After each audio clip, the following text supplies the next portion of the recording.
Welcome, everybody, to the NIL Podcast, Name, Image, and Legends podcast. I'm your host today, Nick Rivers, joined by my fellow Pitt legends, Jermaine Dixon, Gary McGee, Levance Fields. Today, we got another exclusive for you, another great story. Currently, MVP as he's walking through the Australian countryside. We're joined by Lamar Patterson, the 717 legend. Started playing high school at McCaskey High School, storied program in Lancaster. Decided to take his talents to St. Benedict's historical high school basketball program, which eventually led him to the Big East, one of the most versatile players to ever go through the Big East, to ever go through the Pitt program. Was drafted in the league, played overseas, multiple countries, been successful everywhere, a born winner, current MVP for the Ipswich Force, Lamar Patterson. Thank you for joining us today, baby. I appreciate it, man. Appreciate getting on here with you boys, man. Yeah, LP was good. Sit up for this. What's up, LP? Was good, was good. Yeah, so I mean, you're one of the best players to ever come through Pitt, and you know a lot of people don't really know about your story. They don't know who you are. They don't, when people ask me, what NBA players did you play with? What you're one of the first ones that come to my mind, and they're like, oh, Lamar Patterson. Like, oh. They probably wonder where have you been? I mean, you've had a long history career, but we really want to start with your background. You're from the 717 Lancaster. Did I pronounce Lancaster right? Is that how you pronounce Lancaster? Yeah, that's how outsiders pronounce it. The locals we say Lancaster, but either Lancaster. Or works. Yeah.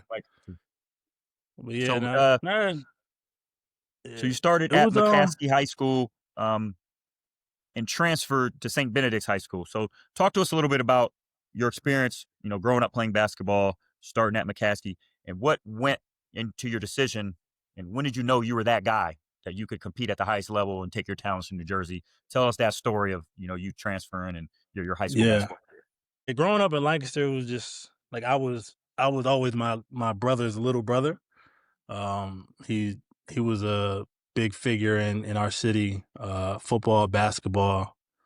So like it kind of like drove me to always want to be better than him.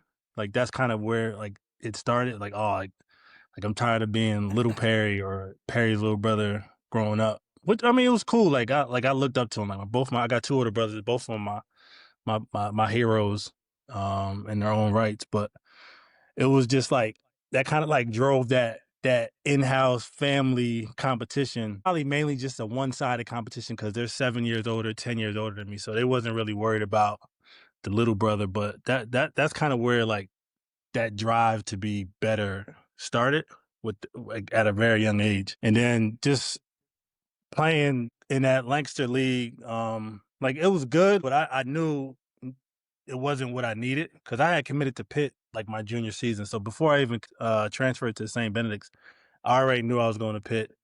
And I already knew, like, I was going up, seeing you guys playing and going to the games and stuff like that. I'm like, nah, like, I ain't going to be ready for this. So Dixon, he kind of like, we sat down and talked. I'm like, listen, like, I want to transfer. And he pointed me in the direction of St. Benedict's. That's when Dan Hurley was there. So, like, you already see what type of coach he is, two-time national champ at UConn. And he's, like, a crazy dude. So it was like I went from like a public school was laid back.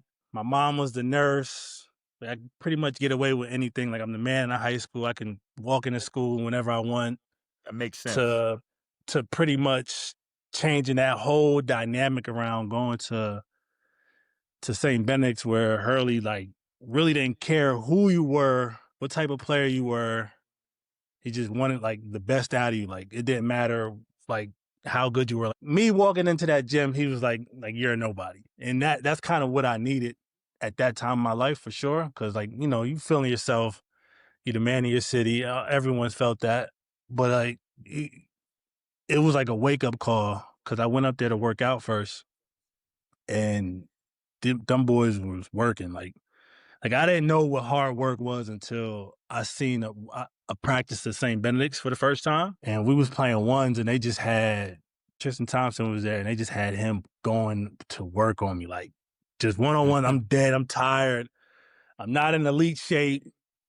Like, so it's like they just having a way with me up there. And when I left, I was like, yo, I gotta go there. And I remember talking to Hurley, like probably like a couple months later. He was like, there was no way I thought you was gonna come to St. Benedict after that workout. So it was just like, when I see something, I always just want to challenge myself and trying to push myself to make that next level. So going to Benedict's definitely changed the trajectory of my basketball career.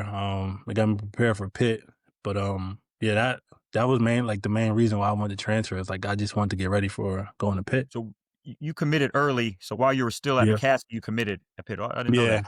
Okay. Yeah. So why did you decide that you wanted to go to Pitt? What attracted you to Pitt? Pitt? So just because I had went to a couple games that year.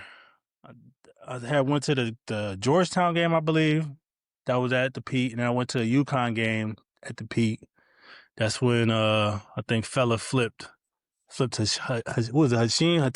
You know what I'm talking about. To beat. To beat. And I'm like, yo, this is rocking. And then my brother, he was with me, and he was like, yo, he said, I don't think you're gonna find another school better than that. And it's close to the crib. It was 4 hours away, so it was better than having my mom and grandma have to fly or just being able to just get to the games whenever they felt like it. So I was like, and then Pitt at the time was, y'all was there, number one seeds, we was rocking. I was like, this the best school for me, the best school coming at me. I'm going to Pitt. Yo, so what was your top 3 schools?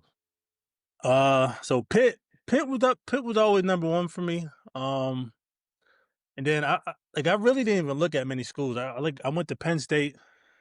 I went to Rutgers, but I'm like, these schools are trash.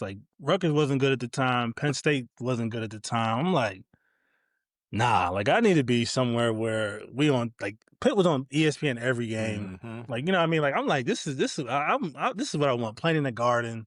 That's what I wanted. I had a bunch of other schools kind of right before I signed a letter, right before I committed. Miami came. I remember Tubby Smith was trying to come at me. I think he was with Minnesota at the time. Minnesota, yeah, he's at Minnesota. Yeah. And then those were kind of the main schools that I was in constant communication with. But Pitt was it would have took a lot for someone would have had to throw a big bag or something for me not to go to Pitt, honestly. My bad, go ahead, Al. No, go ahead. Who recruited you to come to Pitt, and when did you come on? When did they start recognizing you? Harry commit Tom. He TH. TH was my recruiter. I would say probably my sophomore year, that sophomore year going into junior, that whole time Pitt was everywhere. TH was at all my tournaments. He was texting me, calling me. Yeah, he was the one recruiting me. So at Pitt, you redshirted your freshman year.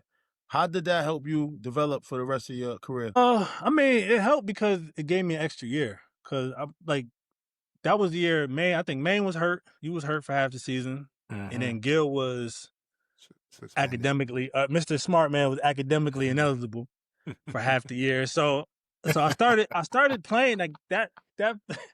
The beginning of that season, I was playing. I think I played the first 10 games or something like that. And when I came back, when Maine came back healthy, Gil was coming back. Dixon came. He's like, listen, you probably not gonna play no more. I'm like, all right. He said, look, you can do a medical red shirt because I guess I had tweaked my ankle or whatever. He said we could say you have an ankle injury and you got a medical red shirt. So I was like, yeah, all right, cool. You don't lose a year. I'm like, all right, bet. Because if I'm not gonna play, I don't want to lose a year. You know what I'm saying? So, but I think that year was playing those 10 games.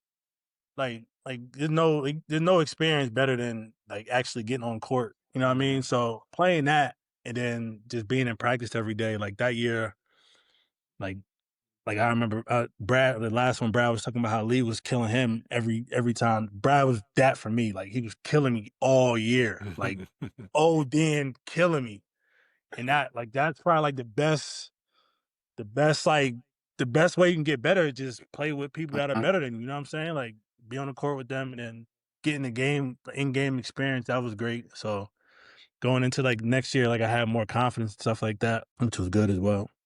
I mean, that could be that's a good story for for some youth to hear out there, because I think a lot of this new generation, they don't know how to deal with adversity. When he told you you're going to be redshirting, especially after you had been playing and you were playing pretty well, I remember. Yeah. He gave me the That hurt option. your He gave pride me at all? he gave me the option. I will say Dixon gave me the option. He said, "Listen, like you're not going to play no more." So I'm like, all right, if I'm not going to play, then it makes sense for me to do the red shirt, honestly. Yeah, because it seems Smart like man. nowadays that would make a kid transfer. That automatically would be like, "Bro, I ain't playing. Well, I'm out." Yeah, I mean, yeah, it's different. You can't even compare the two. It's two different games now. It's not even the same. You know what I mean? Like you got the NIL, you got everything. Like it's just like had the NIL been around, I probably would have been out too. Like you know what I'm saying? Like, like it's just two different. Can't compare it. You know what I mean? Was I ever thought about that transferring during that year, or you was like, "Nah, I'm good to come back"? Nah, like I never transferring wasn't even a thing. Like I Wasn't didn't, like It was, like that wasn't like a thing. Like you transfer, like you had to sit out a year. Like it just like that wasn't even a thought back then. For real. You more still like have get 4 more better. years to play.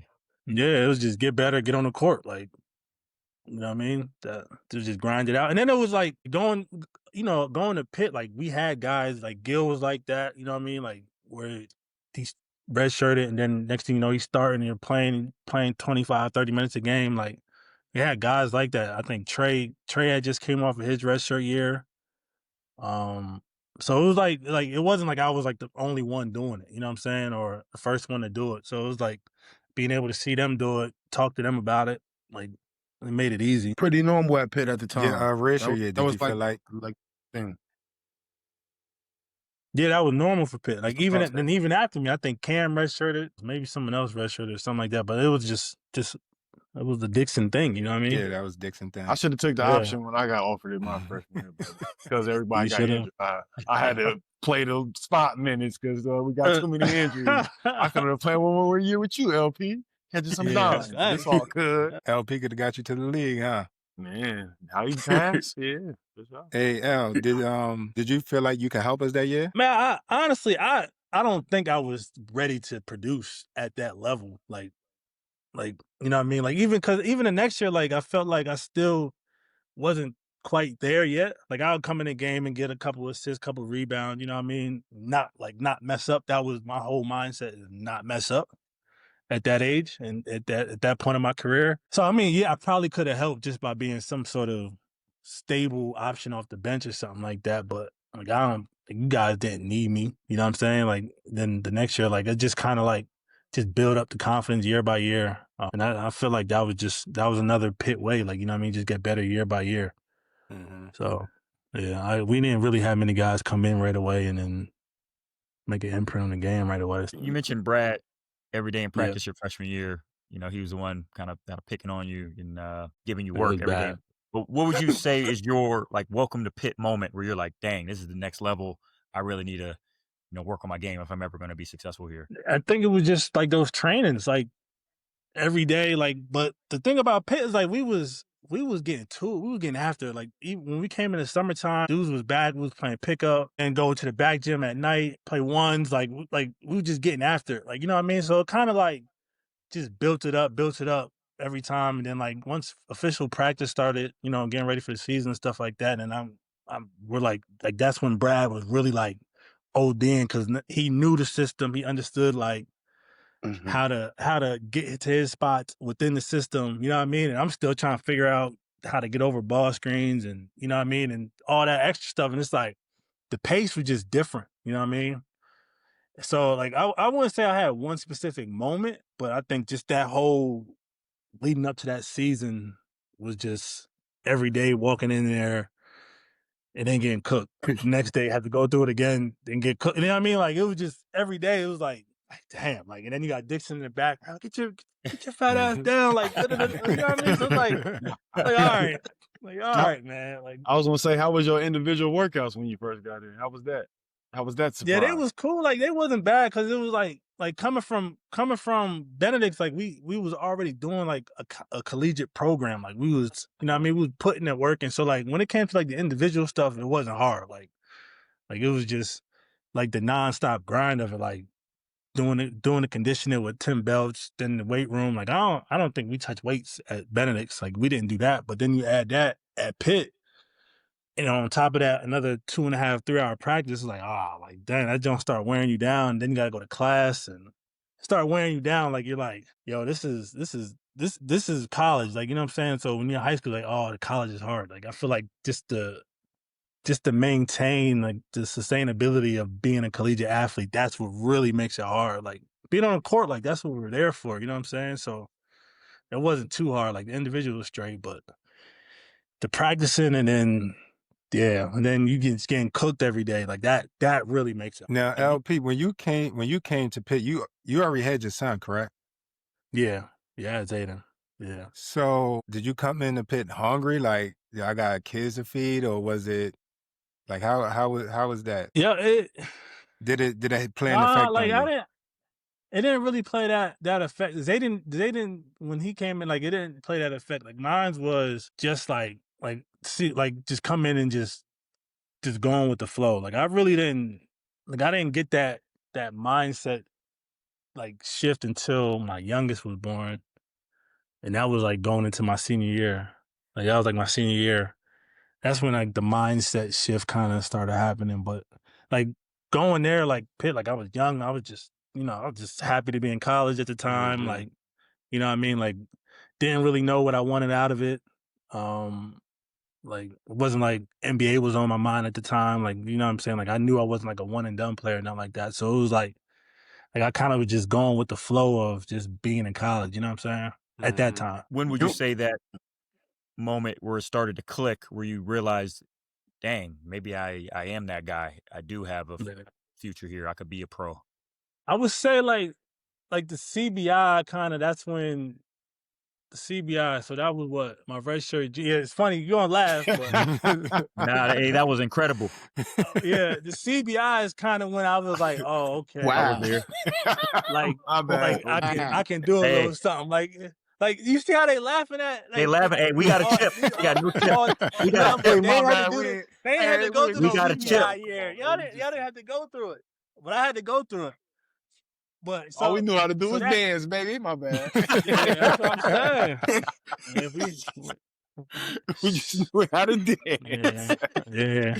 Hey, unfortunately, I knew I shouldn't have brought up the CBI. Yeah. Not this group. Oh, it was coming. Not in this group. We had to beat the team 3 times. I forgot you how to play that series. My bad. Yeah.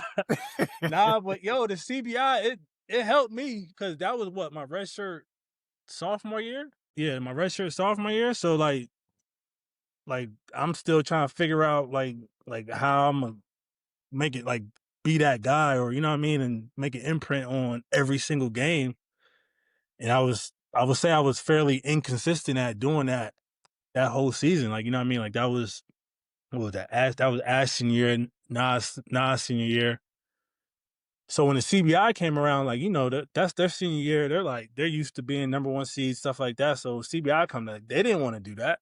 So it was like, all right, cool. Like, like Ash went from wanting to shoot 16, 20 times a game to just hurry up, try and get it over with so he can get on with his career.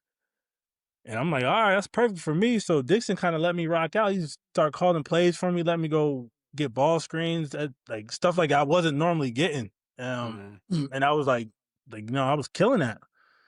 So that's kind of when, like, I'm like, oh, okay, well, I want the ball more now. Like, you know what I'm saying? Like, I want to start coming off ball screens. I want to start shooting more. And then that next year, like, I felt like it kind of regressed. And my mindset didn't regress. I felt like the faith Dixon had in me regressed. Like it wasn't the same love that I was getting in CBI going into that next year. We had a lot of wings. That's when I think Trey Zegler transferred in that year. Was that James Robinson's freshman year? Yeah, that was James Robinson's freshman year. This wasn't Trey. This was Trey senior year? This was Trey's senior year. Okay. Yeah. So I felt like that faith that Dixon was giving me in the CBI kind of like it disappeared.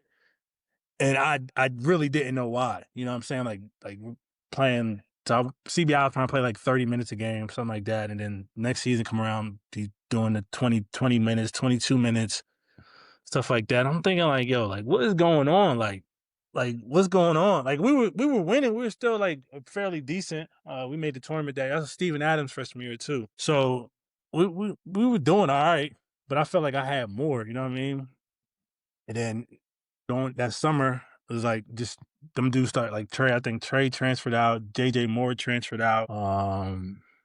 Who else transferred out? I want to say maybe like Isaiah. Was it Isaiah Epps? I think he transferred out that year too. So dudes started transferring out. He transferred. Yeah.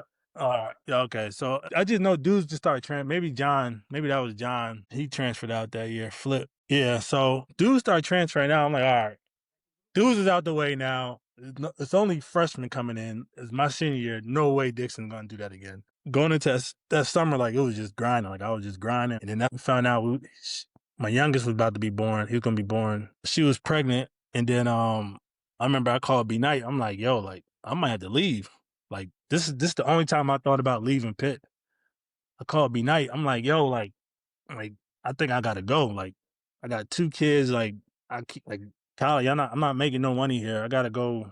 Like I'm like, yo, I'm about to leave. Like I'm about to go overseas, or I'm gonna try to transfer to a school I know that's gonna let me eat, and then try to build it up that way. B Night, I think he might have came over to the apartment that night and was like, nah, like you can't do it.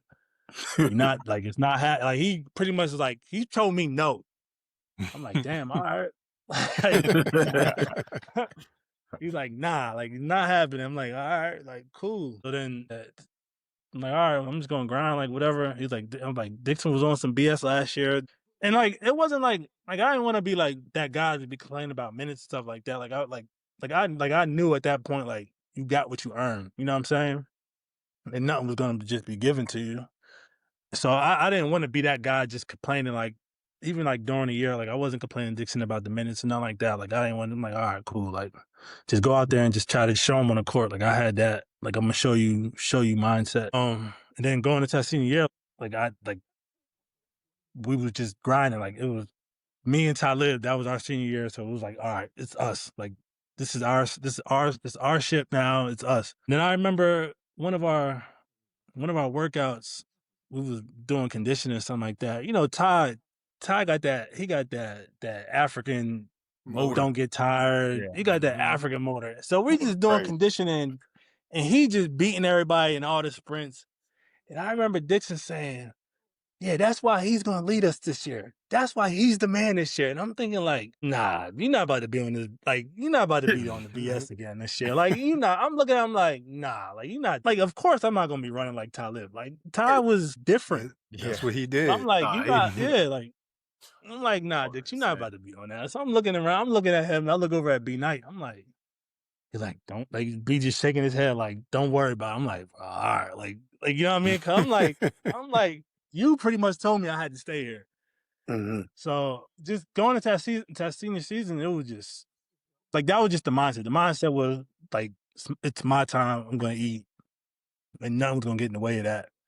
And that's kind of just how it happened. Like the first couple of games, like I can't remember our first game, but like the first couple of games, I know I'm just killing. And that senior season was it was pretty much shot me into the trajectory that my career ended up being. So you was known for your versatility. What would you say was the best part of your game? Playmaking. I think probably playmaking. Just being able to create for others, create for myself. I think that was it. My senior season, that's kind of when like I started scoring more. But I think like I've always was able to. I was always able to get my own bucket, and I was always able to find somebody for an easy bucket or something like that. So I feel like the playmaking definitely was the best part about my game. Who was the toughest player you had to match up with that year? Senior season? Yeah. TJ Warren. Mm-hmm. TJ Warren gave us 40 at the Pete. In the box score, I was like, dang. Yeah, TJ Warren. Nice, listen, he was giving it to everybody. Like, it didn't matter who was with Cam. I think Cam started on him. Cooking Cam. I'm like, all right, let me get on him. Cooking me. I'm like, oh.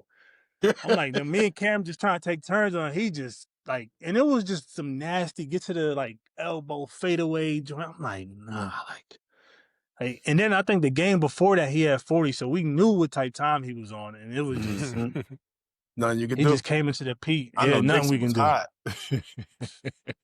Yeah. That film. I think we did we lose? Did we lose? I can't remember if we lost or not. How many times he paused that in the film room, man? How many times he put the stop button? I have no clue. Get a hand up. I think I stopped. I probably stopped watching film in Dixon joint probably like my junior season, honestly, bro. I was just going to sleep, sit in that back row and go to sleep. You know, I don't know how it is. Don't act like that. No, don't act like that. I was sitting in the back row, knocked out. You wasn't watching film. I was focused on the screen, man. I was focused. You gotta know what you're doing up there, Y'all man. was knocked out. Yeah. Second row, we was all asleep.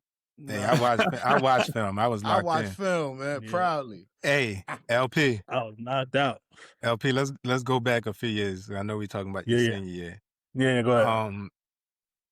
What happened in the vehicle that day? Tell me. Yo, why people think I was lying, yo? There's a lot of rumors going around about this story. What's the rumors? I want to know what y'all think. Just to give some context to the audience, there was a incident Lamar Patterson was involved in where a vehicle he was operating ran into a side of a CVS building. It was on front page of the Pitt News, and nobody knows what happened. There's different stories, different accounts. Lamar, I think at one point had one story, different stories. We just want to air it out today. Nah, my story never changed. My story never changed. I never heard your story. That's the thing. I never heard your story either. I never heard your story. Why the lawyer said zip it up? But I want to know what is being said. Like what's your story? People thought it was like a Tiger Woods situation, like getting beat up by somebody. And I heard. I'll tell you what I heard. I heard you was drunk. I heard you was drunk and you drove through the CVS at 8 a.m. on a Tuesday. That's what I'm saying. Oh, nah, man. Well, you wasn't even. Were you there? I wasn't there. No, I wasn't there. Was there. Okay. Was you there, Nick? Nah, yeah. I was there. They brushed that under the rug. That was my redshirt freshman year. Nah, I had. Here is what happened. There was no Tiger Woods. Nothing going on. I was by myself. I had just dropped Dayton off at daycare. So I wasn't drunk. I wasn't in the car drunk driving with my son. I had just dropped him off at daycare. I was on my way to class and I had the Nike flip-flops on. And it was traffic. You know, what was that, Forbes Ave? Forbes Ave gets backed up in the morning. A car stopped short and I'm trying to stop, slamming my brake, but my foot got caught in between the gas pedal and the flip-flop. So when I'm trying to pull over and slam the brake, I'm slamming the gas. So instead of going into the back of the car, I peel off and go into the side of the building. That's the story. That's what happened. Wow. That sounds a lot more heroic than I... That sounds a lot more heroic. That's what happened. Okay. Nah, I wasn't drunk. There was nothing going on in the car. I was by myself. Who did you call? I wasn't on the phone. I wasn't texting. Who did you call? I didn't call nobody. I didn't call no one for real. So I ran into that building, and I guess like the people working, they was like, they all came outside. They're like, oh, and then I guess they realized who I was. Maybe I had like a Pitt basketball shirt on or something. I don't know. They pulled me inside, and then I think just so happened that the coaching staff, Regan and all them, was having breakfast at Pamela, so they was there in a minute. Like they pulled me in the building. I'm like, damn, like I'm like a little shaking up. The airbags go off. I'm like a little dazed or whatever. Looking at my arm, I had like a little scratch or something. Like nothing bad happened, but I just had like a little scratch. I'm looking down, like damn, like, and then the next thing I know, I look up, like Dixon, B Night, everyone's already there. I'm like yo, like what happened? So then, I'm like, how'd y'all know so fast? They were just across the road. I guess somebody told them that I crashed into the building right there. But yeah, like.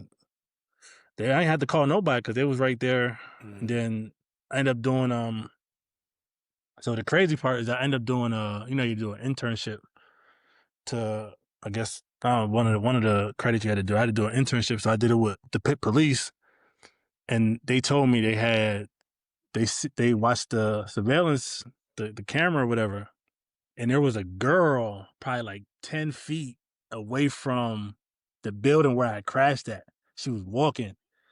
I never seen her, but they said she was like 10 feet, so I could have like killed her had I not, like, had she been like a couple feet ahead, like That was crazy. I'm like, so when he told me, I said, damn, like I might not even been able to play basketball. I might have been in jail or something. You know what I mean? Like, Yeah, that's crazy. He was like, That's he crazy. said, yeah, you said you got lucky right there. I was like, damn. the ultimate court vision.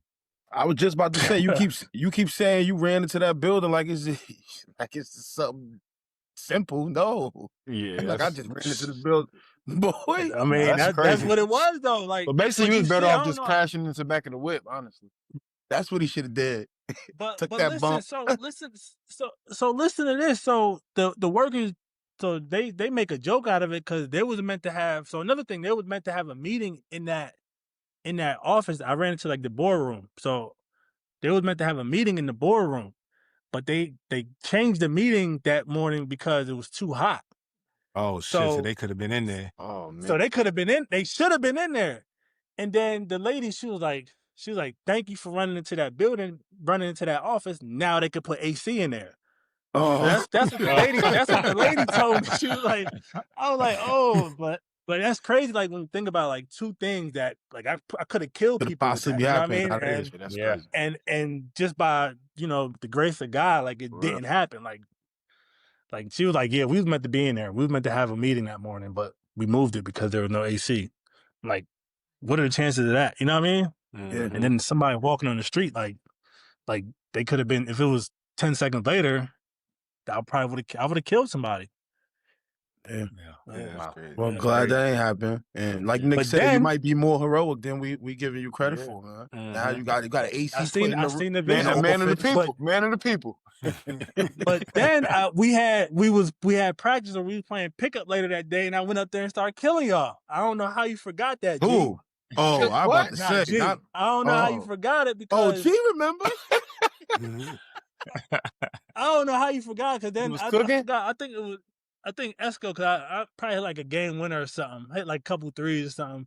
Esco always joking. He's like, "Damn, you go from crashing and then coming up here killing." I'm like, yeah. Yeah, that's crazy. That was y'all senior year. Okay. That was y'all. I don't remember when I knew it happened. That was G and M senior year. Yeah, that was y'all senior year. Yeah, G never try to remember nothing when he get cooked. He always got amnesia, boy. Never remember, boy. I mean, I had a couple good days. He probably was on my team. A couple good that's days. why he's saying that. We was winning. That's probably what it was. Getting a bunch of dubs. That's what it was. That's what it was. So back to hoops. You have a great senior year, but let's talk about kind of transitioning into your great senior year, the draft process to actually getting drafted. So at what point during that senior year when everything starts clicking, you're the leader of this powerhouse Pitt program again, at what moment were you like, wow, I have a chance to get into the league? And then kind of talk us through that and then talk us through your draft process. Yeah, so like I never growing up, like you want to get to the NBA. That's every basketball player's goal, NBA. But like I didn't think it was like obtainable prior a couple games into that senior season. It wasn't until we had a tournament. It was at the Barclays. Like that was, I think, brand new that year or the second year or something like that. So this was like the first time we had like played in that one. But it was after that tournament. I think we played Texas Tech first game, killed them, and then we played Stanford. And then I remember like B-Night coming in saying like, oh, like the Stanford team got NBA dudes on it. They had a two guard, Anthony Brown. They were saying they're supposed to be first round pick. They had Dwight Powell on there. He's still in the league right now. They had Josh Eustace, who was also like supposed to go get drafted. They had Chasen Randall, point guard, another guy who was supposed to get drafted. So I remember him coming in and saying like, yeah, like the Stanford team good. Like we like really gonna test us, see if we're ready for ACC or whatever, because that was the year we were going to ACC. So like that game killed them, and then after that, like an article came out. I want to say it was like ESPN article, maybe like Yahoo or something like that, and it was talking about like the best college players and the best players in the nation, and they had me like number 5, like I was like top 5 or something like that. I'm like, oh, it was like me, Doug McDermott, like a couple other dudes. Like I'm T.J. like McCollum year 2. CJ was the year before. Year before, okay. 2 years before. Year before, I think. It was like it was the top dudes in the nation. I'm like, oh, I was like Jabari Parker, I think. I'm like, damn, like they got me up here. Like I can't remember what number I was, like 5. I know I wasn't number 1, but it was something crazy, 5 or 4, something like that. I'm like, damn, like okay. And they start talking about like, oh, like the article was going on, he's a solid senior, this, that, he'll be real good pickup for teams in the draft. I'm like, dang, this is the first time I heard my name in NBA draft like together. You know what I mean? So that kind of was like, oh, okay, like I'm going to the league. Like, you know what I mean? Like that's all I needed was that, like that confirmation. Like after that, like it was just every game I just wanted to kill. Like, and then I'm checking like, oh, where am I at on the draft? Like, you know what I'm saying? Like, so that kind of was like that point where, all right, like this, I'm trying to go to the league, and then go through that season, finish up, and then it was just the whole picking an agent. Picking an agent was more stressful than picking college. Like when I chose Pitt, that was easy. Like, you know what I mean? Then picking an agent, it was like I got everyone in my ear. Like you got people messaging you, like texting you, people getting your phone number, calling you. And then luckily for me, like I had my cousin, he kind of like just took that stress, that weight off me during that season. He was like, yo, like anybody that call you, any agent that hit you up, just send them my way. And he'll pretty much vet them. You know what I mean? Like he pretty much ask all the questions, talk to them. And he said, and then at the end of the year, like, or when we start getting closer to that time, like I'll tell you who I think is the best for you or whatever. So that definitely helped, because I remember like after that tournament, like I had everybody texting me, calling me. I'm like, yo, like I'm not trying to deal with this right now. Like, you know what I mean? Like, you know, you got random numbers hitting you up, and I'm such and such from this agency, and I'm like, oh my God, like I wasn't trying to deal with that. So luckily I had that. But then like when it came down to it, like I think I want to say we was like getting ready for a tournament or something like that, and then my cousin had like all the agents that he thought were, there's only like 3, like he thought that were like good. He had to meet us at, where was our game that year? I can't remember, but he had them meet us at the tournament. So we're sitting down talking, like going through that process. It was like, Because we're in like, Orlando. damn, like, yeah, Orlando, yeah. And then just trying to pick an agent. So pick an agent, and then just hearing them out, filling them out. And then I had one of the agents that was cool. He was like a family friend, kind of. Like my brother grew up playing AAU with him. And he was with Wasserman. Y'all probably Lee Melgione, y'all probably know him. We sitting down, he's talking, and so this is a family friend. He's the one that's supposed to be the closest. He's the sure shot. This is who I'm signing with. Like the other guys have no shot. Like you're the one that's close to home. You know my mom. You know my brother. Like you know, like I know. Like I grew up with your brother. Like you know what I mean. So it was like clear shot. I'm signing with you. And he was the one that sit down and talk to me. He was like, yeah, like I think you could have a good overseas career. Da-da-da. I'm like, huh? Like I'm not trying to hear that. Like he like, yeah. He said, I don't know about getting drafted. I'm like, nah. Like, nah, I ain't.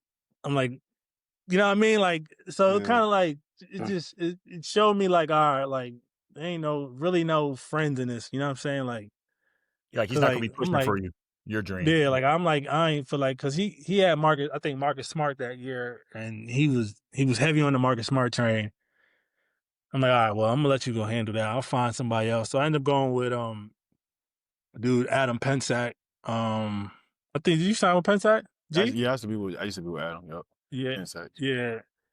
Yeah. So he came, and he just kind of like, the way Adam worked, like he probably was the same for you, just very analytical. He broke down like where I stood against all the shooting guards in the draft. He's like, these are your scoring averages, your assist averages, rebound averages with the top 10 shooting guards who are meant to go before, or meant to be first round picks or whatever. And then he broke down like just real analytical base, and like just put the work. You can see he put the work in. I was like, all right, yeah, sure shot. Like he's coming with like a spreadsheet of stuff where no other agent did that. No other agent kind of like they just was talking, you know what I mean? Like him, like I seen like the work behind the scenes leading up to, so I signed with him. And then just that dude, he was just a workhorse. So going into the whole draft, right? Like I went out to Impact, training at Impact, doing all that, and then just end up getting the invite from the combine. Like a lot of that is obviously the player got to be good, but I feel like a lot of that is like Adam, like he was just pushing. So like I was real happy with signing with him. And then like when it came to like going to actual NBA workouts, like I had matter of fact, I know for a fact I had the most workouts because every time I talked to somebody I was working out with, I'm like, oh, like how many workouts you got? Oh, I got like 4 or 5. And I had like 20, 21 or something like that. I had like 21 workouts, something like that. So like for like, so the combine's what, in May or June? May. Combine's like May or June. End of May. Yeah, End of maybe May. May. Late May. End of May, yeah. Yeah. Late May. The draft mid-June, mid-July, I mean. So in that time, like I had 21 workouts, so it was just work out, get on the plane, go to the next place, work out, get on the plane, go to the next place. That was my whole draft process, like just nonstop. So then, but I could just tell my agent, he's just working, pushing, like listen, he said, all it takes is just one team to fall in love with you. So I had a couple teams I worked out with twice. I worked out with Atlanta twice. I worked out with Charlotte twice. And then Charlotte, like, but I felt like I was doing good in like a lot of my workouts. Like a lot of, like, I felt like I could have got drafted by a lot of teams. Like that's in my mind. Like in my mind, What were some of your matchups that you remember most, or some workouts you remember most where you stood out? Any guards. So Joe Harris, I think I had Joe Harris at Cleveland. As a matter of fact, G, you was at that one. You was at that one. I was at you the and mini Dixon. camp. I was at the mini camp and I seen you after the workout. Yo. Yeah, you and Dixon was at that one. And that one I thought, like, I'm like, all right, like Joe Harris my matchup, like I know he can't mess with me. So I killed Joe Harris. I remember at Thunder I got matched up with like Russ Smith and they had me picking Russ Smith up full court. I'm like, what are we doing here? Like, you know what I mean? Like, I'm like, there's no way I'm going to the Thunder. Like, cause like right. I'm like, yo, you got me picking Russ Smith full court. I'm like, Russ Smith is probably the fastest player in college basketball that year. Like, you know what I mean? Like, you got me picking him up full court. I'm like, nah. And then who else? So it's safe to assume that Russ gave you buckets. The crazy thing, he really didn't, because like he would blow by me in the front court, and then I would just have to catch up, and then he'll try to do a layup, and then I blocked a couple, like doing, like he tried to do a layup, but I wasn't changing him, like turning him in the backcourt, like I wasn't doing that. I would just let him blow by me. Damn, I had like KJ McDaniels was in a couple. I'm trying to think of other guys in that. Oh, like CJ Wilcox. I think he went first round to the Clippers. Yeah, I remember CJ. I'm trying to think. Like like I was getting matched up with all the top shooting guards that draft, except for like probably like the top 5 players. Those are probably like the only players I didn't see in workouts. Like the top 5 players. Was Atlanta your best workout? I did pretty good in that. I would say Charlotte probably was my best workout. Charlotte was, PJ Harrison was in there, KJ McDaniels, dude from Duke, Andre, I can't think of his last name, shooter boy from Duke. I would say that probably was my best workout. They called my agent and they're like, yeah, we're gonna have Lamar come back. Mike want to see him. So that's when I met Mike. I'm like, MJ. I'm like, oh, okay. So then I went back there. It was kind of like a couple of the same guys. I think PJ Harrison was back in there, and like it was still like I killed that workout. But I say my first Charlotte was better than my second Charlotte, and then I think Houston was probably my best one because it was just pick and roll action, and I had Tyreek Black from Kansas. Oh yeah. and he's a dog. So it was like I think he got drafted that year to Houston. I think I helped him get drafted that year to Houston because it was just he was setting screens and I'm just coming off throwing lives. He's dunking everything, and I'm like we was killing. Both of us was killing, but that was my best one. But yeah, Atlanta was cool. Like Atlanta was like it was a good workout. It was a lot of like skill stuff. We played a little bit. I think I dunked on Thanasis. I dunked on Thanasis Antetokounmpo. But yeah, I don't really remember that being like my best workout. Like I didn't go back to knowing and say, oh, I just killed Atlanta. Like I didn't think like, oh, like I'm about to get drafted by Atlanta. Like I didn't like at the end of that, I didn't have that feeling from them. So that's from that workout. That's what I'm going to ask you. You had 21 workouts, or 20 plus or workouts. At what? Yeah. Did any of them you felt like, yo, draft day, this team is definitely calling me? Is it Charlotte? Is it Houston? Is anywhere? I thought Charlotte. I thought Houston. I thought Cleveland. I thought those were like my best chances right there. I had some teams that I knew wasn't going to call me, like Miami Heat. Like I did a Heat workout, and they wanted us to do full court alley-oops. I'm like, bro, I'm not LeBron James. Like I'm not. They wanted you catching them? They want us to catch them. Yeah, like catching. And it was like just nonstop, like 6 of them. They just throwing alley-oops, 6 of them. I'm like, bro, like I'm catching them, laying it up. I'm like, I'm not dunking these joints. I'm not dunking these. Like, y'all crazy. So I knew they wasn't going to. I knew I had no shot there. And in the Thunder, I'm thinking like I didn't have no shot there either. And then draft day come. So like the only first round team I thought I was going to get picked was Charlotte. I thought Charlotte was going to take me first round. Only because like I really killed the first workout, and I did all right the second workout. They had multiple picks that year? I don't know. They probably had a first and second, but they definitely had a first. It was like number 20, 24, 26, something like that. Okay. It was late first round. So I'm thinking like, so it's starting getting close to that, and I'm like, my agent called me. He like Charlotte may take you. And then when it comes to Charlotte's pick, he hits me. He's like, nah, they going with PJ Harrison. I'm like, all right, makes sense. North Carolina dude, whatever. And then the Cavs had an early second. They had an early second round pick. Oh, no. The Thunder called. So the Thunder had like the 28th pick or 29th. They had like something close to the end of the first round. And they called and it was like, yeah, we want to take Lamar here, but we're not going to sign him. He's going to go straight to the D-League. And I'm talking to my agent, like talking to my cousin, because my cousin there. I'm talking to them. I'm like, what do you think? Like, should I do it? Should I not do it? And my agent's like, listen, like, he broke down exactly how it's going to happen. He said, they'll take you. You go to the D-League. You're not going to get paid. You get paid a D-League salary because you're not signing an NBA contract. I'm like, nah, I can't do that. Like, D-League salary was terrible then. Like, make like, I think I was getting more in college. Like, we was getting more the monthly checks in college, something like that, scholarship checks. I'm like, nah, I can't do that. He's like, yeah, it's cool. Like, don't stress it. There'll be other opportunities or whatever.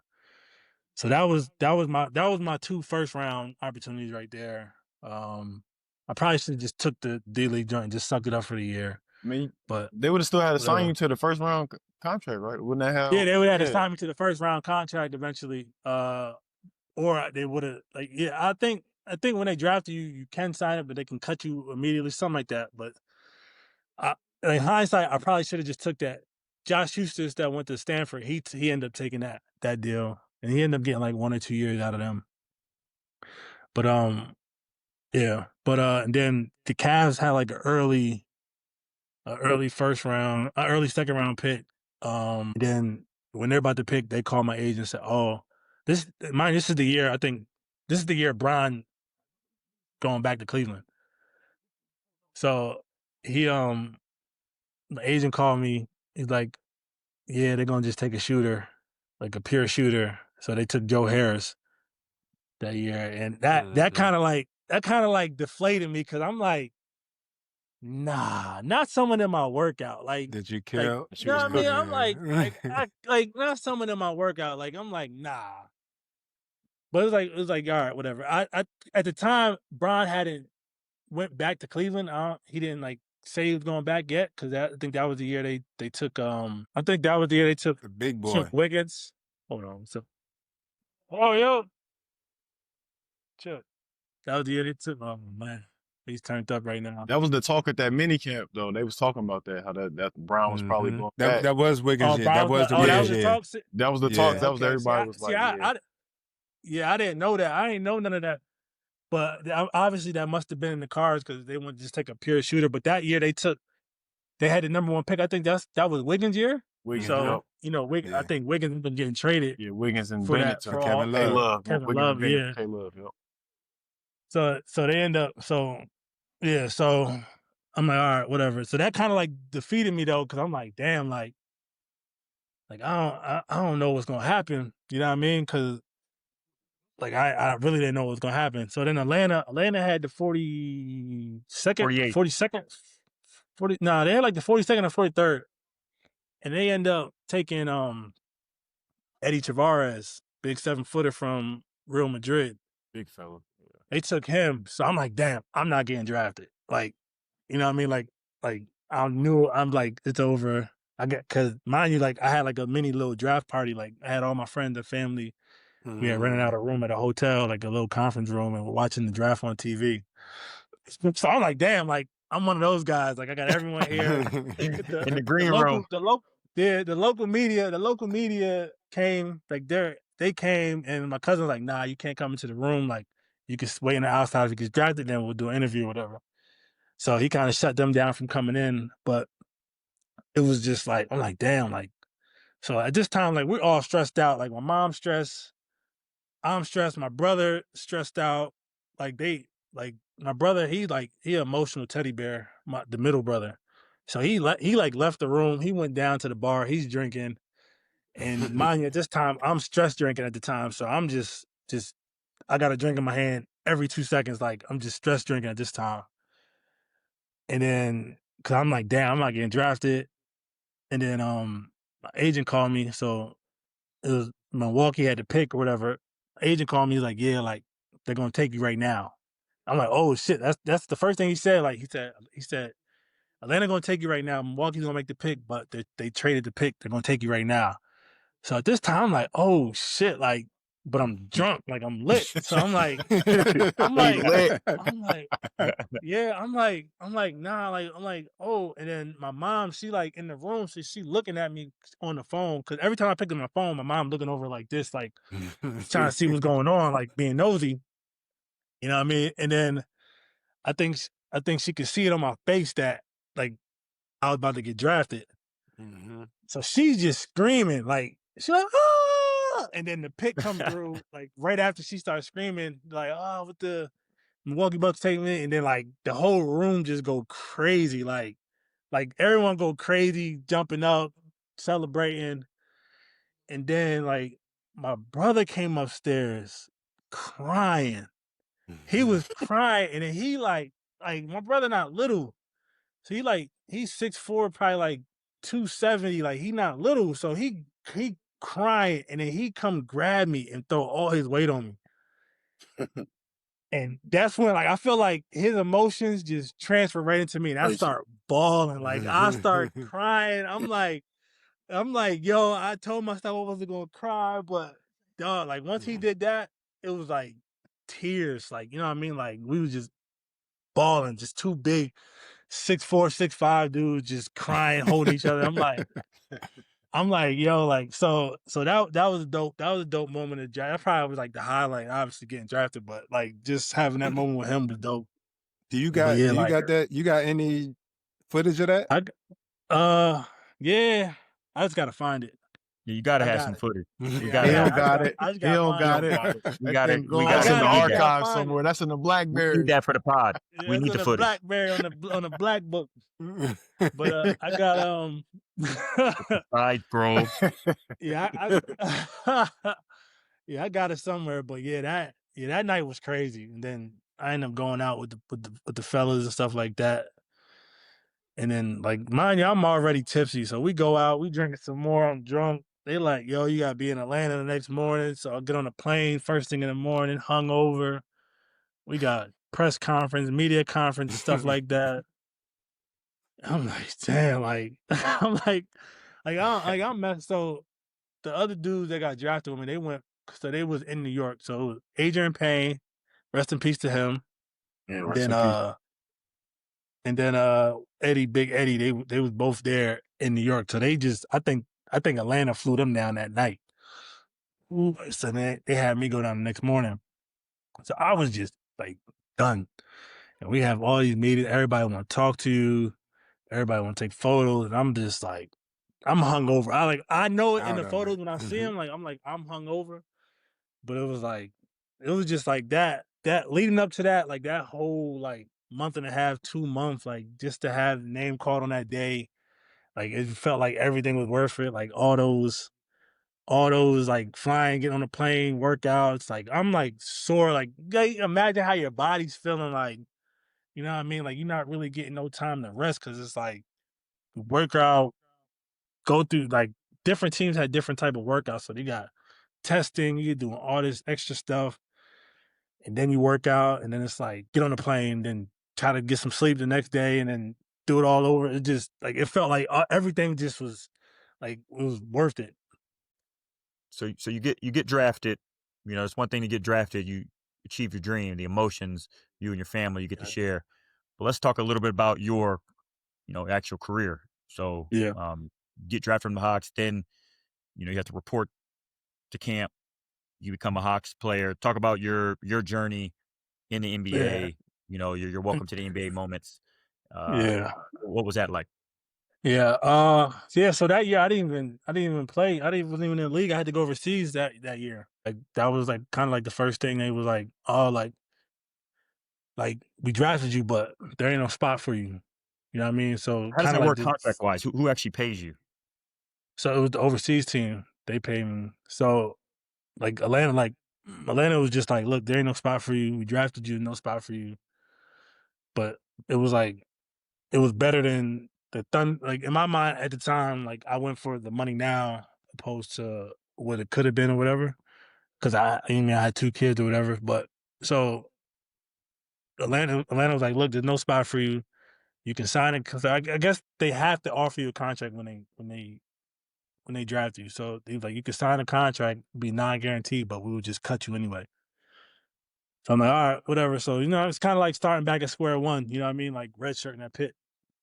So I go to Turkey that year. End up being like the highest paid American rookie that season. So I'm like, all right, cool. Like this is like I wanted to make money from the sport. You know what I'm saying? Like this is what it is. I can finally take care of my family, my kids, like make sure they're good. So I go through that season, like Atlanta's constantly checking in, like they're flying people out, check on me, stuff like that. So that was reassuring because it was like I was a part of the plans next season. So the fact that they kept doing that, and then You was in Bursa? when that season was over, I was gonna say you was in Bursa. I was in Okay. Bursa and Tofash, yeah.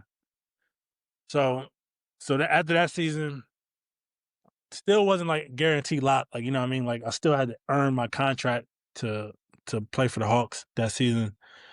So when my season was over, I think they were still in the playoffs, and so Atlanta was like, "Listen, once the playoffs over, fly down to Atlanta, and then you're just gonna be working." So once that happened, I went down there. It was me and another dude, Taryn Petaway. Taryn Petaway, I think his name was. That they pretty much was looking at both of us.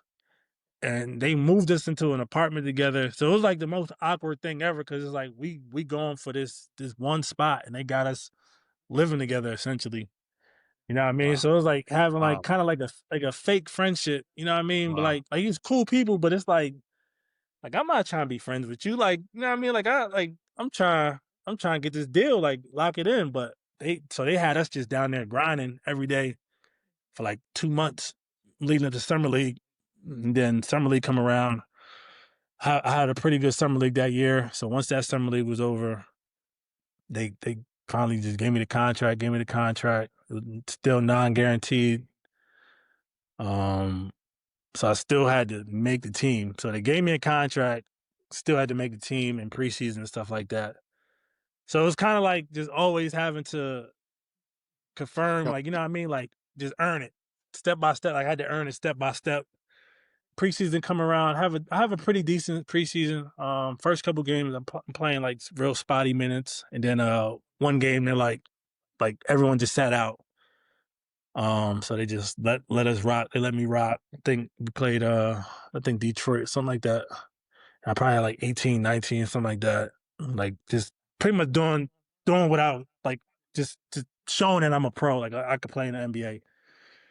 So I made it. So that made the team. So getting over the stress of that, making the team, and then that rookie season pretty much was all just non-guaranteed, so they can cut you at any moment, and your contract not guaranteed up until I want to say like it was like January, like something I don't know, was like my guarantee date.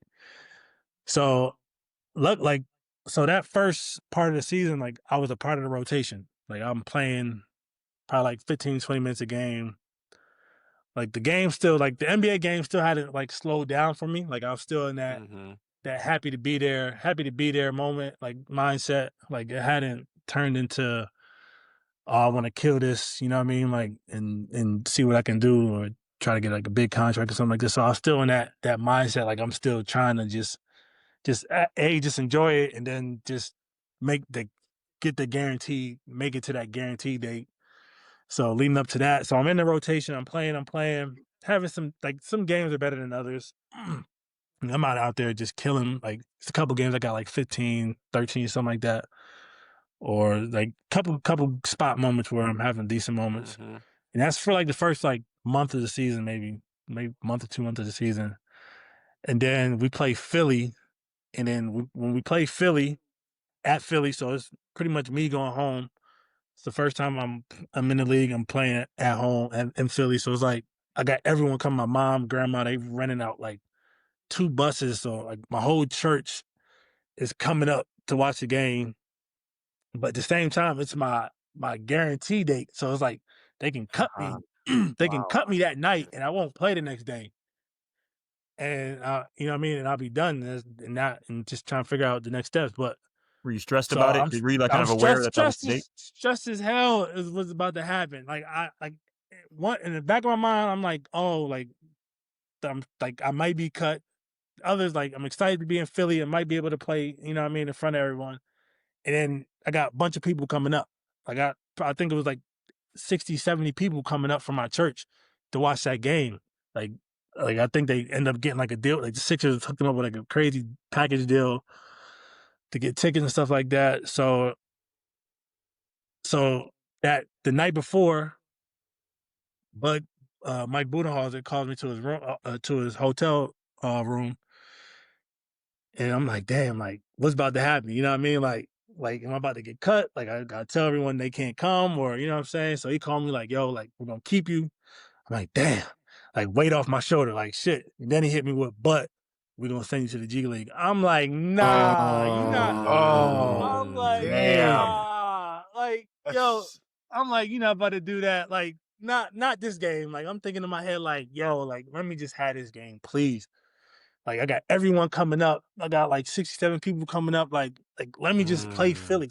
Mind you, Philly at the time was terrible. Like, they were trash. I'm like, this is like I can get. I will play extra minutes. I'll get extra shots up. Like, they're terrible. So like it was because like I never at that point had to like fly with like other clothes to suit up for a game. Like, you got like the time you had to wear a suit jacket, like, and like you had to wear decent stuff on the bench or whatever. They couldn't just wear whatever. So I had to wear like one of my coach's suit jackets because like I wasn't traveling with this stuff. Like, I was playing every game. So I'm like, damn, nah, like, and I'm sitting there in a suit jacket and jeans, like on the bench with the sour face. I'm looking up in the stands, and I got like everyone I know that the game, like the church had people coming, and then like all my friends and people that I just knew from like my city were just buying their own tickets, and they were just coming up. So I'm looking around in the stadium.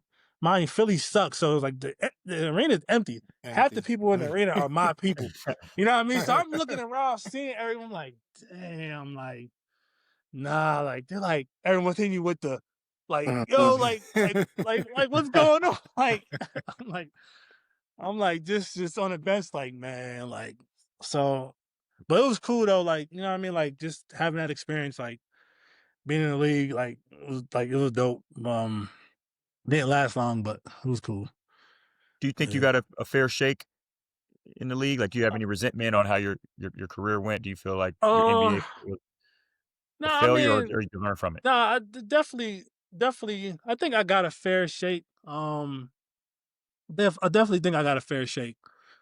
Even though the reason why I had to go to the G League was a little political, but I still think like that first like month and a half, like had I been killing or doing better, like it probably wouldn't have happened. You know what I mean? Like What I was was the just political? What do you think the reason was? Like, what was that? well. So that year, that draft, they traded our first round pick. Atlanta had traded the first round pick to get Tim Hardaway Jr.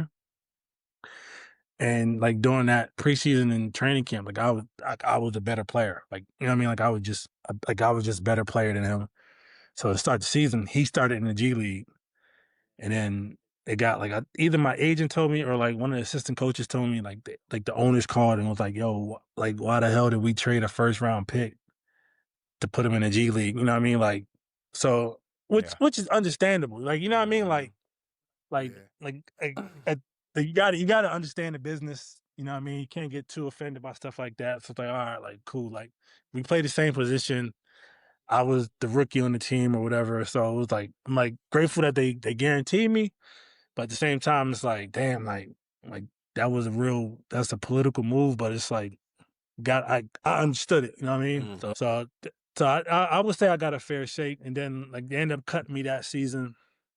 At the end of the year, ended up drafting like two dudes at the wing position, first round too.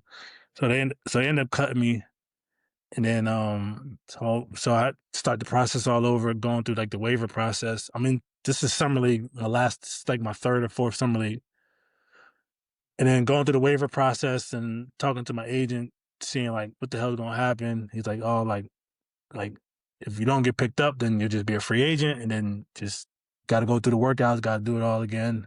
So I'm like, damn, like I really don't want to do that again. Like, you know what I mean? So the Kings end up claiming me off of waivers, which was dope. I'm like, oh, okay, cool. Like the thing about Atlanta was, like, we had it was a good team, and then the vets, like, were all wing players. The Kyle Korver, Thabo Cephalosha, Kent Bazemore.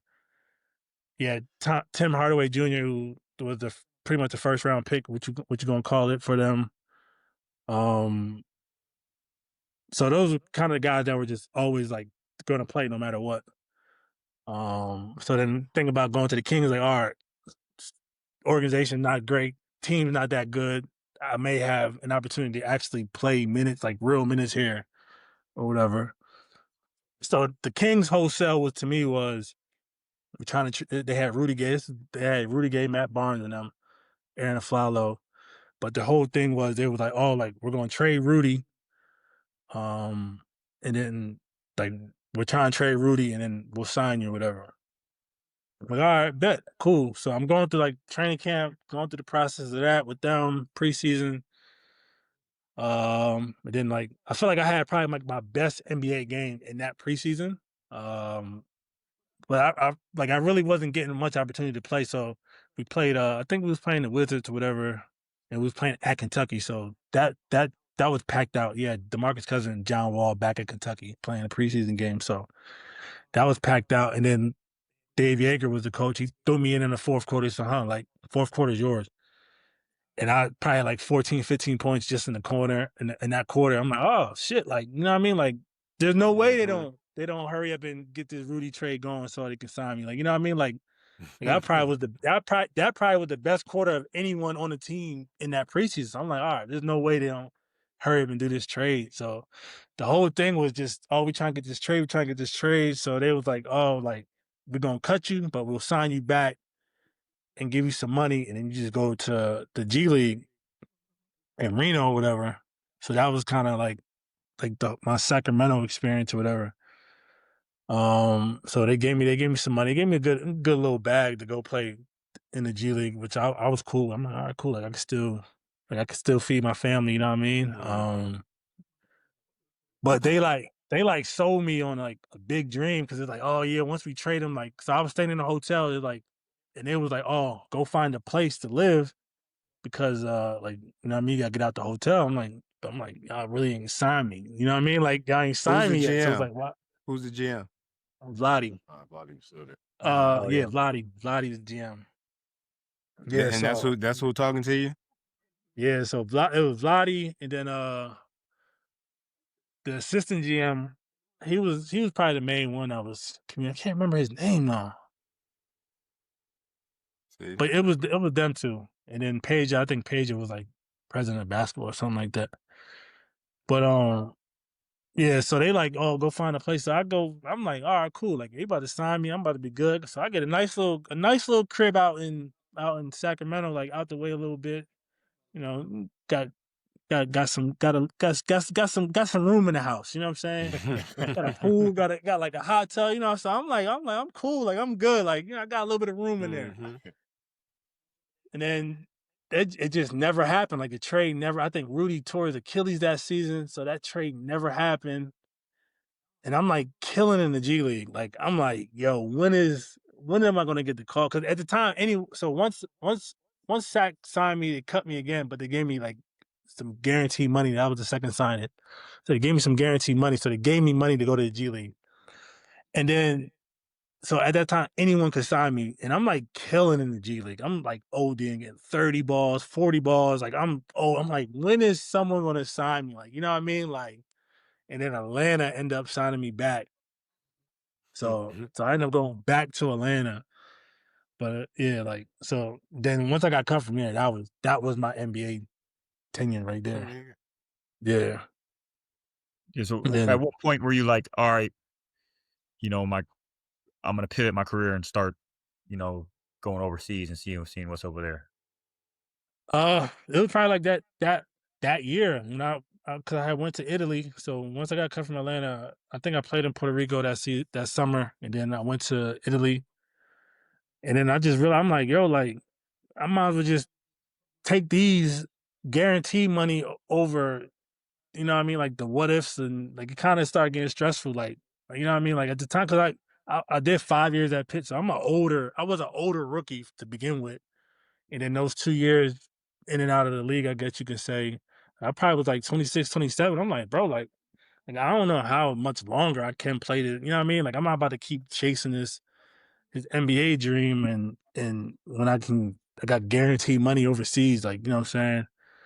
So it was like when I went to Italy, it was like, all right, like that was like probably like my first like real big bag, like, you know what I mean? Like you're not really getting taxed on that stuff. So it was like, all right, cool, like this is all me. You know what I'm saying? So that kind of was like it. I'm like, all right, cool, like I'm good with this, like, you know what I'm saying? And then it just like I kind of wanted to get back to it, like in the back of my mind, like, oh, maybe I'll do it, but it just like year after year, I go from Italy, I go to China or something like that, get another bag, and go like then I end up going to Australia, and I end up loving life in Australia. I'm like, yeah, you know what I mean? Next thing you know, you're 30 something. So just speaking of Australia, I mean, yeah, you talk about overseas basketball. Most people think, you know, EuroLeague, Euro Cup, you know, I think South America, but Australia has a, you know, history, basketball, you know, kind of legacy. When did you find your niche there, and how has that experience been for you? You know, because you've been there for a while. yeah. So like that, once I got here in 2018, I think I came in the middle of the season because I was chasing the NBA dream. Again, I was about to sign, I think, like an Exhibit 10 or something like that in Utah or something. They were going to sign me to Exhibit. I can't remember the term, but maybe it was Exhibit 10 or something like that, where they're going to give me some money playing the G League again. And then I think I was coming from China and they couldn't get my release papers in time for the deadline or something like that. And then, so I couldn't sign the Exhibit 10 or something like that. And they were like, oh, well, we can sign you to a regular G League deal. And I was like, nah, like I'm cool. Like I'm out. And so I went to Australia, And then it just, like, I started killing, like, pretty much, like, second, third game in. And it was like, going from, like, the mother country, like China and, like, Italy, like, no one speaks English over there, really. So coming to Australia, everyone speaks English. It's summertime, you know what I mean? Like, so it was like I got into pretty much like a schedule of just play here for 5-6 months, then go to like Puerto Rico, go to China or something like that, play there for a couple months, and just kind of just kept going back and forth like that. And it just was summertime in the summertime. Like I hadn't seen snow in like 5 years, you know what I'm saying? So And so it that was the NBL? yeah, the NBL. So that kind of was like what made me stay, and then end up like meet my wife, got married, got a crib, got Zayden out here. So just kind of got stuck here for real, for real. What was the team? What was the first team you went to in NBL? Brisbane. That's the only team you played for? I played for like the New Zealand Breakers for like a little bit, but that was a bad experience. Like I came in super out of shape. That was after COVID. So COVID's going on. I'm sitting down on the couch. I'm not doing that. I'm not working out. Like I'm thinking, this shit's never going to end. So I came to the Breakers overweight, and it was just bad experience. Like like I said, it was during COVID. So like New Zealand, normally like you can go back and forth from New Zealand and Australia, but the fact that COVID was happening, like so Australia itself was in lockdown mode. So we was living in Australia the whole time, out of hotels, like just going to different cities, living out of hotels. So on top of not performing the way like I'm normally, like I wasn't like terrible, but I wasn't like what I normally was. So like on top of that, and then just living in the hotels and just getting stressed out with that. And we had I can't remember, not Serbian, but he might have been like a Israeli coach or something like that. So it was like a European coach. And Australia is not, Australia doesn't really deal with the European coaches like that, like all up in your face, yelling, screaming, and stuff like that. Like that's like Australia's real chill when it comes to like the coaching and stuff like that. So like dealing with that, being stuck with him on the road, and just wasn't working. So I ended up coming back to Brisbane that season. So I probably played like 5 or 6 games with them, and I got injured that year too. So I was about to say, so you got hurt. You got hurt, right? Yeah. And you didn't play. You didn't play, right? And then you came to TBT. What was that? 2 years ago? That was 2 years ago. Oh Yeah. But you was hurt before that. Before you came to TBT, right? Yeah, but that was I had did my hammy. I had did my hammy before then. This is just me. Just at this point in my career, I'm just out of shape. Just basketball is kind of just. I kind of just got tired of it, like mentally. You know what I mean? Like at that point, like I probably say for like 2 years, I probably was just burnt out. Yeah, I was just burnt out. You know what I mean? So that's what I'm saying. But then you played TBT. Play TBT.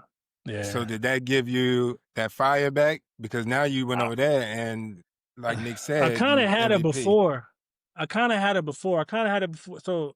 So before I got hurt, like I had already made it up in my mind, like, all right, I'm gonna get back in shape. I'm gonna get back to, like playing basketball at a high level, at an elite level. So I was like, I had made it up in my mind at that time, but I got hurt. So I was like, all right, kind of had to sit down and just chill. But then it was like, all right, TBT's coming. So my whole goal was just to make sure I was in shape for TBT and get back out there playing, because all them dudes is they high Europe dudes, you know what I'm saying? So that was good. That was a good bunt. I mean, even though the coaching staff on that TBT team was well, you know what? Hey, playing with my minutes. Listen, me and Levance is here right now. We both would like to apologize to you. These was your Levance coaches? said you should have been in the game. These was your coaches? Levance said you should have been in the game. I'll give Lee his credit. Hold up. That guy? Hold on. Lee said, to Levance's defense, he said LP should have been in the game. He did. And I kind of agree with him. Gil's the head coach, though. We gonna put that.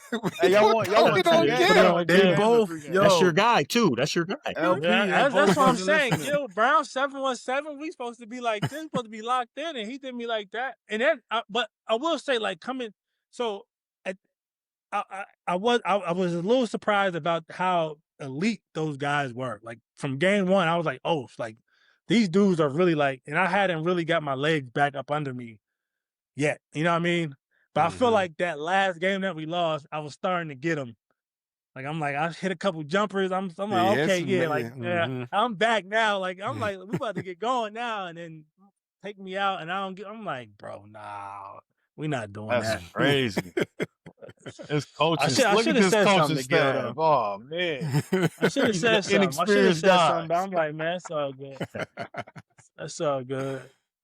Cause dude, at this time, cause that's when Mel had just tore his Achilles. So Yeah, Mel all the got other hurt. dudes, they're like, nah, like I'm not about to, you know what I mean? Like you got we got Ryan, we got Dustin, Yeah, Mike Young. them dudes is about to go make $500,000 $1 million next year in that year. They're like, I ain't about to tear. I'm about to get hurt out here. Like, Supposed to let LP run wild.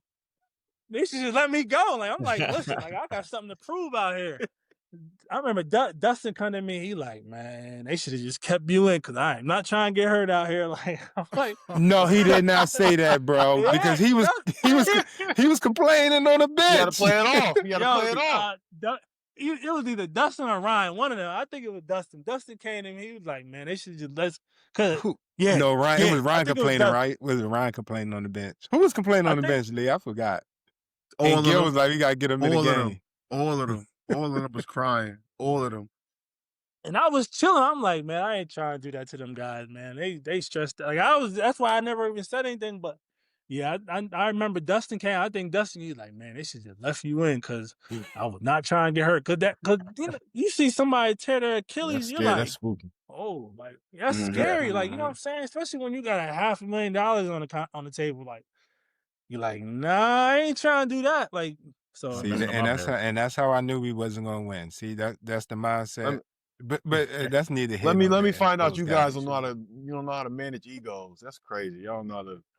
Ain't know how to manage egos, bro. Wow. We won 2 games, man. Ain't how to manage nothing, man. She just left me in that joint. Let me rock out. I'm like, okay, I'm gonna hit a couple 3. I got a little midi. I got the midi. I'm feeling it right now. In like 10 minutes, probably had like 10 points. Like this is my best. This is my best TBT game in the least amount of minutes I played. Y'all realize that, right? Well, I know. No, listen. Don't say y'all. I told them get you in. Lee did say get. Lee said get he LP. Was with Gil. I was not with Gil. No, we're not gonna throw. We're not gonna throw me in there. Agree with me? I didn't disagree with nobody. I didn't disagree with nobody, but. Yeah, whatever. Go ahead, Nick. Where you about to go? It's over. Because I can't say what I want to say. It's over, man. It's over, man. Left LP on the bench. We won 2 games. We peaked. That's it. It was over. and then not running back this year. It's crazy. You mentioned your son's out there with you now. How's his game right now? Is it cool? Hey, I mean, he all right. He all right. He getting better. It's a working process. You know, kids think they know everything. How old is he? He's 17. Wow, that's crazy. Yeah. So he's a junior out here now. And they're in the middle of the season. But he's all right. Like the hardest part, I think, like y'all got kids, you'll see it when they get older, is trying not to compare yourself and how basketball was for you and then them, you know what I mean? Like that's like the hardest thing is like trying not to compare like how I was as a 17-year-old to how he is as 17. Cause like everyone's journey is different, whether it's 2 strangers or someone like your child, you know what I'm saying? So I try not to be too on him, like about certain things. I just try to coach him through things. But like if it's like effort stuff, like, you know what I mean, and energy and attitude, stuff like that, that's kind of where I really get on him about it. But like as far as like his game, basketball stuff, like I kind of just like, all right, like this is what you're good at. Like let's hone that, and then also let's work on what you're not good at. Trying to teach him how to read the game at like an elite level. I feel like that could be an advantage of his because he's similar to me, like a big body, He can shoot. I would say he's probably a better shooter than I was at the age. Oh, wow. And like he's versatile. He can, you know what I mean? But I feel like his mindset hasn't adjusted to, like every time I step on this court, I'm gonna show I'm the best player. Like he hadn't adapted that mindset yet. So just hopefully he gets that, you know what I mean? But like the goal is for him to go back, play D1, play college somewhere. It's a different game now. So whether that route is JUCO first and then try to get on to a college. Never a bad move. Yeah, you know what I mean? But even more so now, because would you get a year or two? Yeah, you're not going to pretty lose much for eligibility. free? 4 Yeah, years. you get pretty much a year or two. So I wish I'd have got so that. yeah, college is crazy now. Like dudes be like 28, 29 years older in college because they just milking the system. You know what I mean? But some of the most money they'll ever get in their lives. Hey, man, we wouldn't have went to the CBI if we. No, we wouldn't have. We definitely wouldn't have. Facts. We definitely wouldn't have. That's Hey, facts. hey. Actually, speaking of that, before we wrap it up, LP, I wanted to ask, because we NIL podcast. If the NIL was in place when we was in college, how much you think you would have got? Oof. Prime you. We could say it by prime you. Yeah, by go year by into year too. Go year by year. Oh, go year by year. Yeah, go year by year. So okay, coming out of high school, I feel like I might have got a little bag. What's a little bag? At one point, I probably would have got like a half. I would have got like 500. I think Incentive you for coming signing out getting early. 500. Okay. Yeah.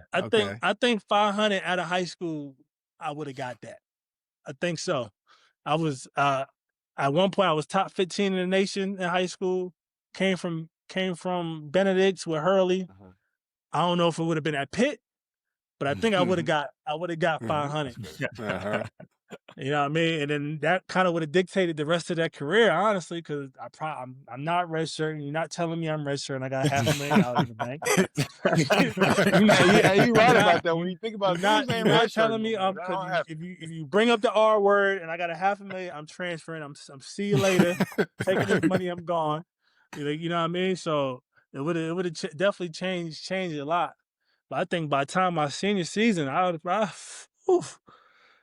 been making a good amount. I think there's a lot of money left. A lot of money left on the table. What's the money out there? What's the first thing? A lot of money left on the table. I was gonna say, what's the first thing you would have caught if you had that big bag on campus? What you was gonna do? You pulling up with something crazy? At 17, 18 years old, I'm dumb.